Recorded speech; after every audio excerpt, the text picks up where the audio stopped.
Samedi, le 4 novembre, matin, midi, soir. Hein? On est le 4 novembre, la fameuse journée de Jean Chrétien, qui avait fait une blague là-dessus. Bienvenue en prenant votre café. Je vous parle bien entendu du groupe TVA. Je vous parle aussi des grands lotos qui vont payer les grévistes pendant qu'ils étaient en grève. C'est intéressant. Valérie Plante, qui apprend comment gérer sa ville en lisant les journaux. Ben, c'est pas de sa faute. Ça vous fait-tu penser à un ancien maire, ça? On va parler un peu de crypto. Ça fait longtemps que j'en ai pas parlé, mais pas pour vous dire des conseils d'investissement, loin de là. Apple déçoit. Les compagnies zombies, je suis obligé de vous en parler encore. Et le marché de la beauté. Le marché de la beauté. Ce que je vous dirai jamais deux fois.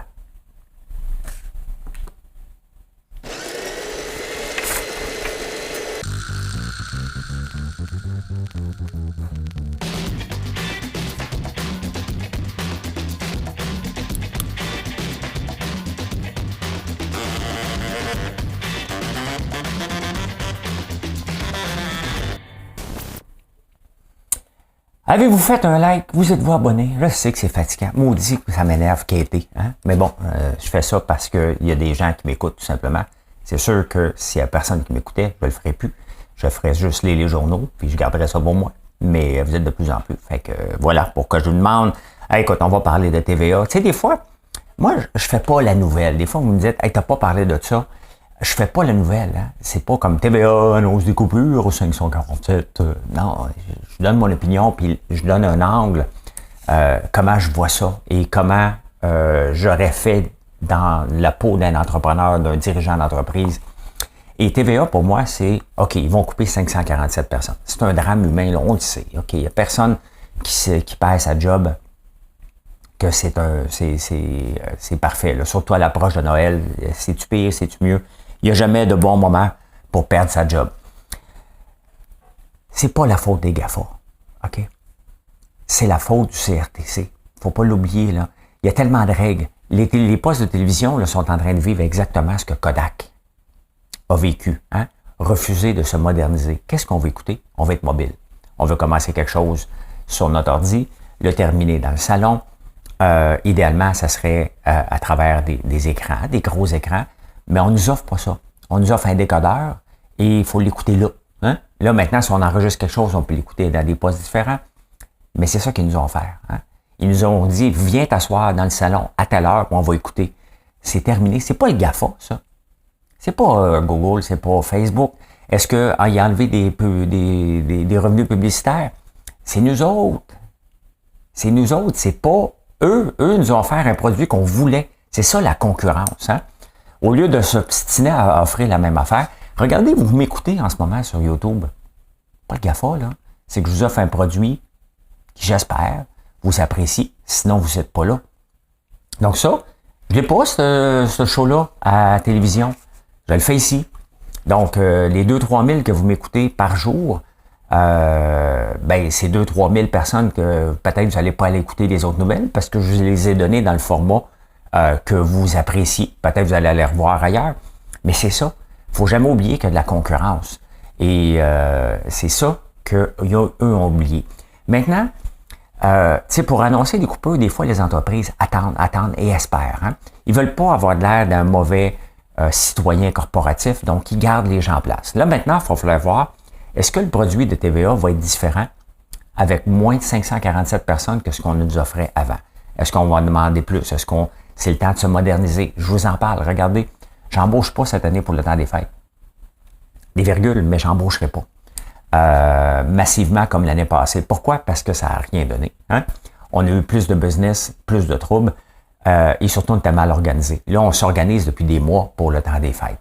On s'organise avec des nouvelles procédures, des nouvelles façons de faire et si l'entreprise doit être rentable, c'est pas en ayant $1 de revenu et en embauchant quelqu'un de nouveau que ça va marcher. Les entreprises, c'est pas un nombre d'employés qui est important, c'est la ligne en bas, la rentabilité. TVA s'est lancé dans TVA Sport, dans Cube. Ils voulaient être partout. Il y a un prix à payer pour ça. Est-ce que c'est la faute de Radio-Canada? Radio-Canada, ce sont les seuls maintenant qui n'ont pas coupé. Qu'est-ce que ça veut dire maintenant pour Radio-Canada? Est-ce que Radio-Canada devrait couper? Ou ils vont se dire, toutes les autres se posent des régions, nous autres, on doit rester au nom de la démocratie. C'est ça qui va sortir, là. Maintenant, quand tu regardes ce qu'on peut faire maintenant avec une caméra, est-ce que ça a du bon sens ce que Radio-Canada dépense? Non. Sauf qu'on va faire passer ça sur le dos de Pierre Poilievre lorsqu'il va arriver, qu'ils vont mettre la hache dans Radio-Canada. Ils vont l'accuser de tous les maux. Il y a ça aussi. Donc, mais c'est de la faute au SRTC, c'est de la faute aux télévisions qui nous ont offert quelque chose qui n'était pas ce qu'on voulait, tout simplement. C'est ça qu'il faut regarder. C'est pas l'échec de TVA, hein? C'est nous autres. Quand on est ailleurs, on nous offre. Regardez ce qui est de plus en plus populaire maintenant, c'est les courts films sur TikTok. On est rendu toute une gang de TDA, assumés ou non assumés, ou diagnostiqués ou non diagnostiqués. On a moins de temps. Ça ne veut pas dire que c'est bon. Là. On est quand même capable de binge-watching la télévision. Mais c'est ça. C'est ça la réalité qu'on voit dans TVA. On l'a vu dans Bell, on l'a vu un peu partout et c'est normal. Hein? On est en train... Eux autres, ils vivent dans un carcan du CRTC. Nous autres, on vit dans la libre entreprise. Et il y a des journées que vous m'écoutez que ça dépasse le 4 000. Hey, je suis content. Hein? Je suis content. Est-ce que je veux avoir 10 000? D'ici ma retraite, juste pas, mais mettons 65 ans, je vais être encore ici parce que j'aime ça, faire ça. Et j'espère à un moment donné avoir 10 000 personnes qui viennent m'écouter à chaque jour. Mais ça, hein, si dans l'ancien modèle, le show que je propose là, j'aurais été voir un diffuseur, puis j'aurais proposé, regarde, on peut parler d'un show de finance le matin. Les gens recherchent ça. Le RFLE cherchait des crédits, des subventions. Tout est basé sur des subventions. Et c'est ça qui est tout croche, tout simplement. Voilà. Hein? Maintenant, est-ce qu'on doit aider? Hein? La réponse est non. On ne doit pas aider, on doit être démantelé. Hein? C'est encore là, c'est la gestion du CRTC qui fait défaut. Il faut enlever ça, puis laisser les entreprises libre cours et faire ce qu'ils doivent faire pour nous regagner, nous autres. C'est nous autres l'important. Pas eux, pas le GAFA, pas Netflix. Ils nous offrent du contenu. Ils ont peut-être les poches pleines. Faut pas oublier que Netflix et Amazon, ils ont perdu de l'argent pendant un méchant bout avant. Là. Donc, voilà. Hein? Voilà. Bon, Radio-Canada, il n'en aura pas de coupure dernièrement parce qu'ils vont se servir de ça pour dire on ne peut pas couper parce que l'entreprise privée a coupe. C'est notre mandat, tout simplement. Pendant ce temps-là, on continue. Les 3 grands d'automobiles, ils viennent de signer des deals avec les travailleurs aux États-Unis. Et c'est une première qu'on vient de voir. Les journées de grève vont être payées par les grands. Écoute, les syndicats sont puissants, tabarnouche. Ou les grands constructeurs font juste trop d'argent avec leur auto. C'est ceux qui ont augmenté le prix de 44 à 68 000, le prix moyen d'un auto. Donc, vous financez par l'achat de vos autos des grévistes qui sont sur des lignes de piquetage. Ils ont dit, mais écoute, si c'était entendu avec nous autres, on n'aurait pas été obligé d'aller sur les piquets de grève. C'est de la faute à l'employeur, donc c'est à lui de payer. On est rendu là. On est rendu là, puis on s'en va au Québec.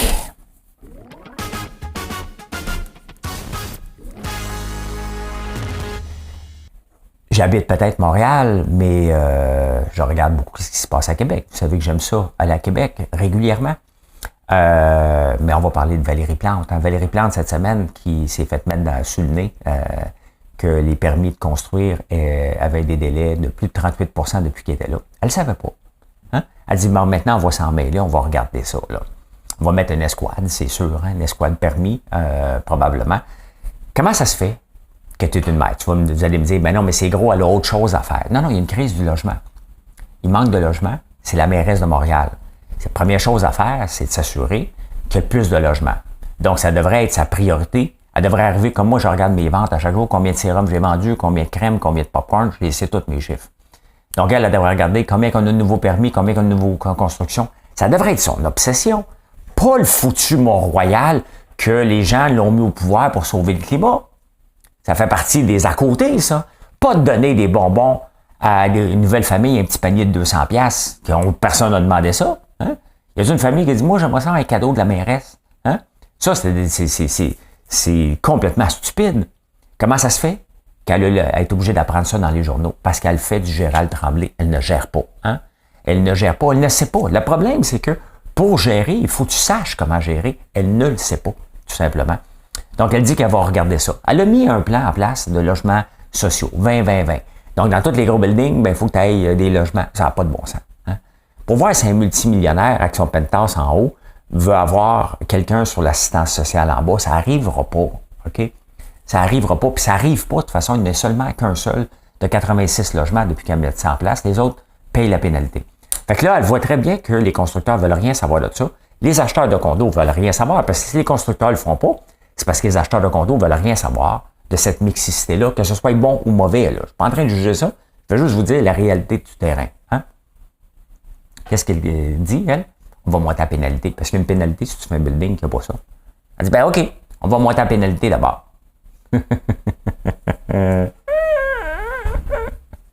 Quel moment qu'on va faire ça avec elle? Hein?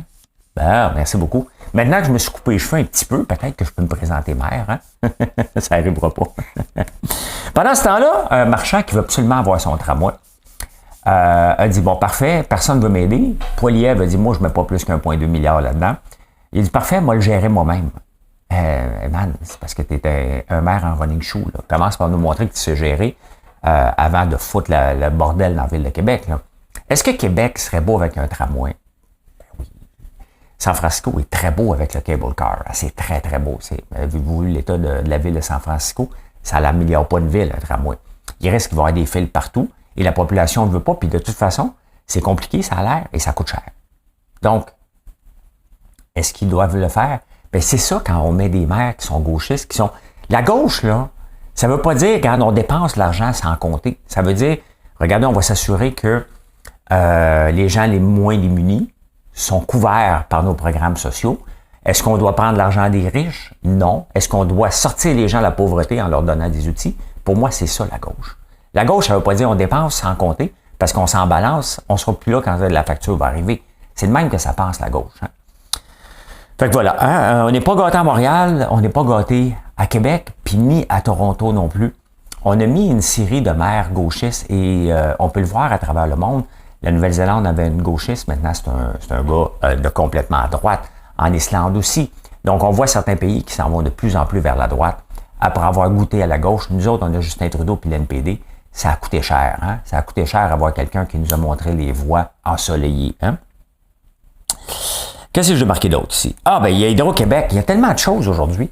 Hydro-Québec qui va avoir des barrages. Ah, c'est cool, on en a parlé un petit peu hier. Bon, on va attendre que ça arrive. Là. Mais il a dit, parfait, on ne montrera pas les tarifs plus que 3% pour les particuliers. Là, il ne faut pas qu'il oublie là, qu'il a dit, ben, on va monter les tarifs. C'est les entreprises qui vont payer pour ça. Hein? En même temps, Michael Sabia, il dit, écoute, exactement ce que je me plains ici à Outremont, on manque d'électricité constamment. Il y a toujours des pannes, puis il l'a reconnu. Service à la clientèle pourri, panne à répétition et réseau défectueux. Il l'a dit.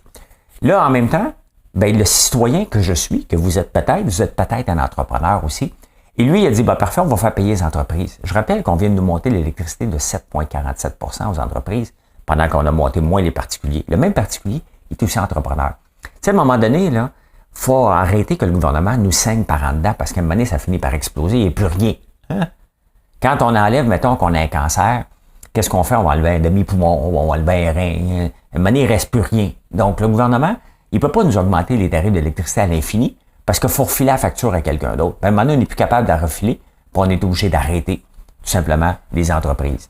Le gouvernement ne peut pas augmenter le tarif d'électricité sur les entreprises à l'infini en disant que c'est le plus beau au monde. C'est pas que ça. On s'est installé ici, on a fait nos budgets en conséquence d'électricité, en conséquence qu'il va y avoir une inflation un peu, mais pas du 7 puis du 8 par année non plus, puis du 10 puis du 12 pour donner un tarif. Il faut voir à quelle vitesse qu'on va avoir les nouveaux barrages et comment on peut attirer des entreprises qui vont venir s'installer ici pour utiliser cette électricité-là sans leur donner des subventions. Il faut avoir un plan de vente, un plan marketing. C'est le temps de dire au monde, regardez ce qu'on est en train de faire ici, là. Venez vous installer ici. Là, c'est ceux qui ont vu des Nordvolt, fait qu'ils sont tous non, m'en va ailleurs. C'est ça qu'ils vont faire, là. Hein? Fait que voilà. Hein? On continue.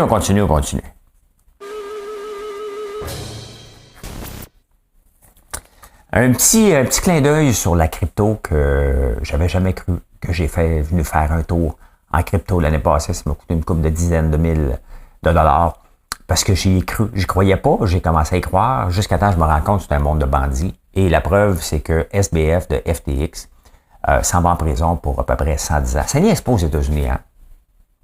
Procès, on ne délibère pas ici, ça s'en va délibérer avec un juge. Jury, bingo, t'en vas en prison, mon crosseur. Hein?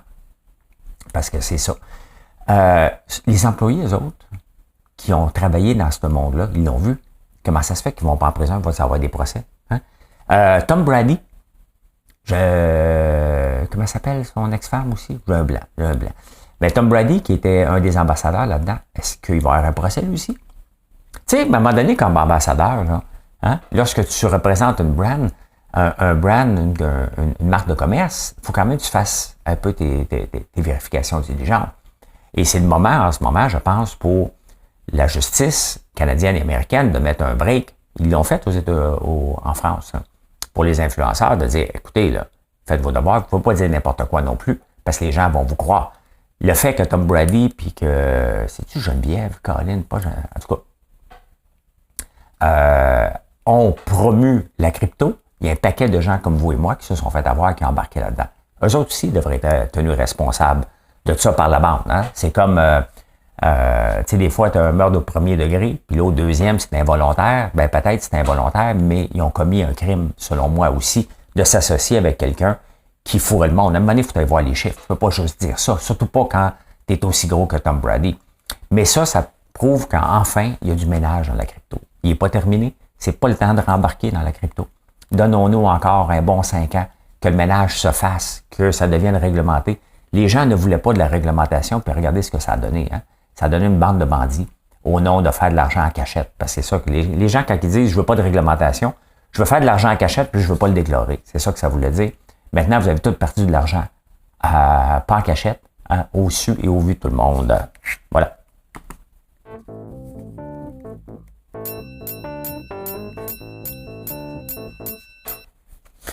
Ben les amis, Apple, on les attendait, hein, Apple, leurs chiffres. Ils ont vendu un petit peu plus d'iPhone, mais moins en Chine. Donc, une baisse de résultats de 0,72, ce qui n'est pas beaucoup quand même. Ce qui n'est pas tant que ça. On va regarder, on va jeter un œil. On va jeter un œil là-dessus. Je vous emmène ici. Ça, c'est on va regarder le pétrole vite fait. Parfait. L'argent monte. Bon, tant mieux. Apple, le stock d'Apple, en préouverture au moment où je l'enregistre, là, il est en train de descendre un peu, si on regarde une journée. Donc, ça a tombé, hein, de 178. Il fait partie du Magnificent Seven et les gens l'attendaient, sont déçus un peu. Mais tu sais, la déception va se calmer. Là. Apple a quand même des profits de 23 milliards. Ça, là, Bruno Marchand pourrait les appeler, vous dire, tu me payes-tu un tramway? Il dirait non, je t'en paye 2. Hein? C'est beaucoup. C'est ça. Hein? Tu peux même avoir des dépassements de coûts, il va me rester de l'argent encore. Hein? Fait que voilà. Pendant ce temps-là, Shopify, la plateforme que j'utilise, ben regardez, plus 23% dans les 5 derniers jours. Pourquoi? Ben parce que le commerce en ligne est revenu. Il y a eu un down. Hein? Parce que si on regarde sur 5 ans, il ne faut pas oublier que Shopify, à un moment donné, valait plus que la Banque Royale, qui est la plus grosse valorisation au Canada.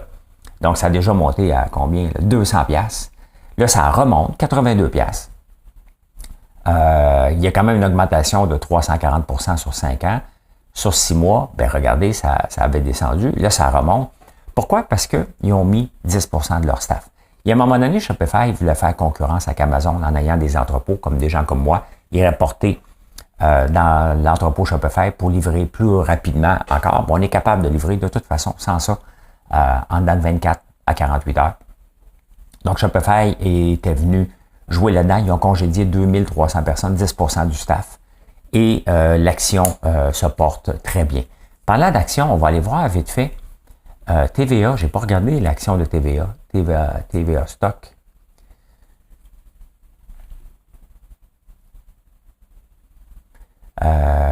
Bon, hier, je n'ai pas de graphique. Je n'ai pas de graphique. Bon, écoutez, hein? 1,40, mais regardez le market cap de ça. Financial. Market cap 60 millions. C'est vraiment des peanuts. Hein? C'est vraiment des peanuts, donc il ne faut pas être surpris. Je vous montre Disney pendant que je suis ici, avant de retourner à vous jaser. Disney qui remonte depuis les 5 derniers jours. Disney qui vient d'acheter un compétiteur aux États-Unis qu'on n'a pas ici, qui est Hulu. Donc, ils viennent de dépenser une couple de milliards pour ça.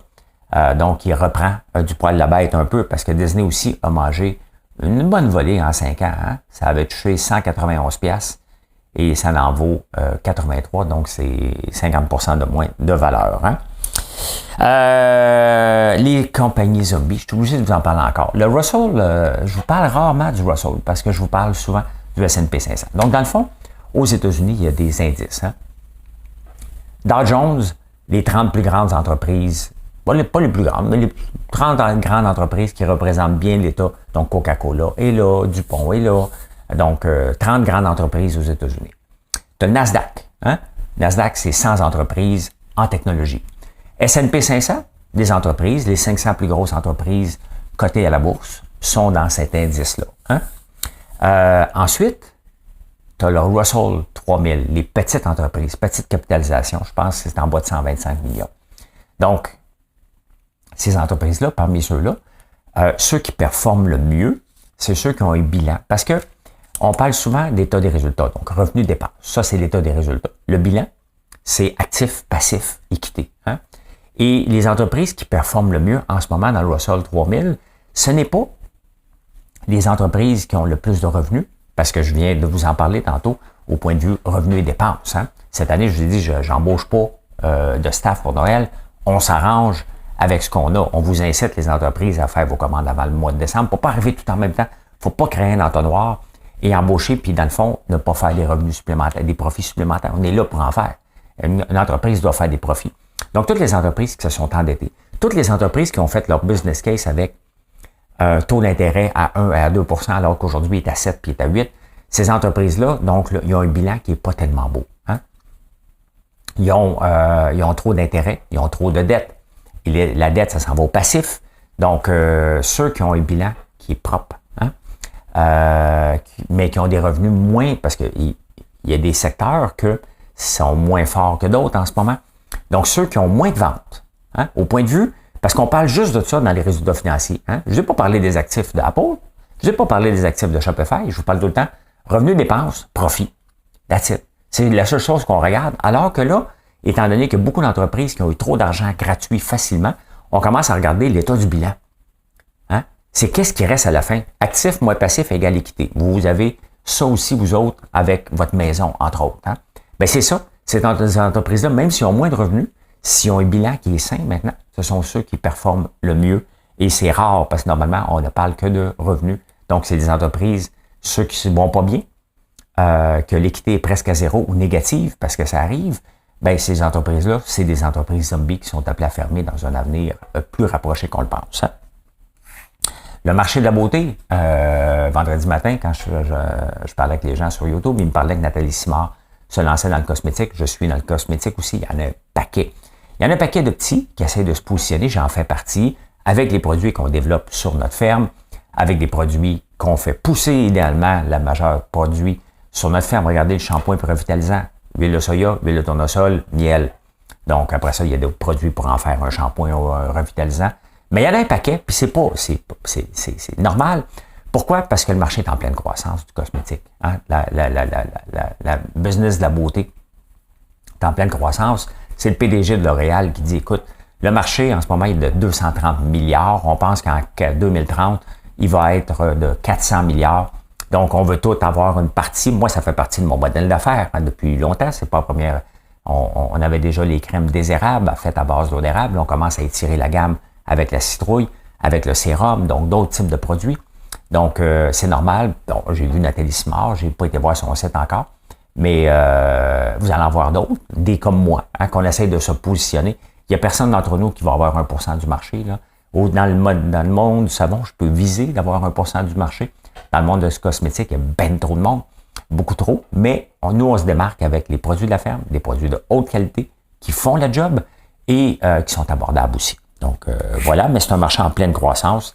Et aussi, je veux avoir ma part de marché dans cette industrie de la beauté-là, tout simplement. Hein? Où est-ce que ça va me mener? Je ne le sais pas. Je ne le sais pas.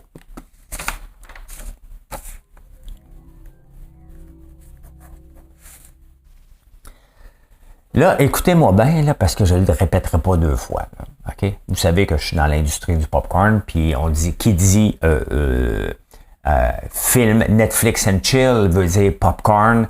Là, je veux le dire pas deux fois, là. Écoutez-moi bien, là, ça va passer vite. Hein? Mais une nouvelle étude qui a découvert que lorsque vous écoutez une comédie, le meilleur mets pour accompagner votre film drôle, c'est du sushi.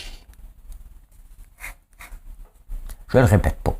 Je le répète pas. C'est pas bon pour ma business, je fais pas de sushi. Avez-vous déjà menti sur votre poids? Hein? Sur votre grandeur? Moi, j'ai toujours menti. Je vous le dis tout de suite, là. Je disais à tout le monde, je mesure 6 pieds. Je mesure pas 6 pieds. Je mesure 5 et 11 et demi. Et vous savez l'histoire, j'avais déjà, on me l'a déjà dit parce que j'ai déjà eu une blonde dans le passé qui mesurait exactement 6 pieds. Puis à un moment donné, elle me dit, François, je pense que tu ne mesures pas 6 pieds. Elle l'avait dit. Donc, mais 80% des gens sur les sites de rencontres mentent sur leur âge, sur leur grandeur et sur leur poids. 80%. Hein? Voilà. Eh bien, je peux dire maintenant, je peux marquer mon temps. Merci d'être là. Merci d'être là. Hier, je vous ai dit justement que être reconnaissant limitait les crises cardiaques. Donc, je suis encore plus reconnaissant depuis que je sais ça. Donc, bonne journée tout le monde. Merci d'être là. Venez nous voir, soit à la ferme, je suis là aujourd'hui. Hein? Sinon, sur françoislambert.one. Allez, venez voir ce qu'on fait. Faites le tour, vous allez être impressionné. Par les prix, par la variété des produits. Et tout ça est fait chez nous, à la ferme. Bye, bonne journée.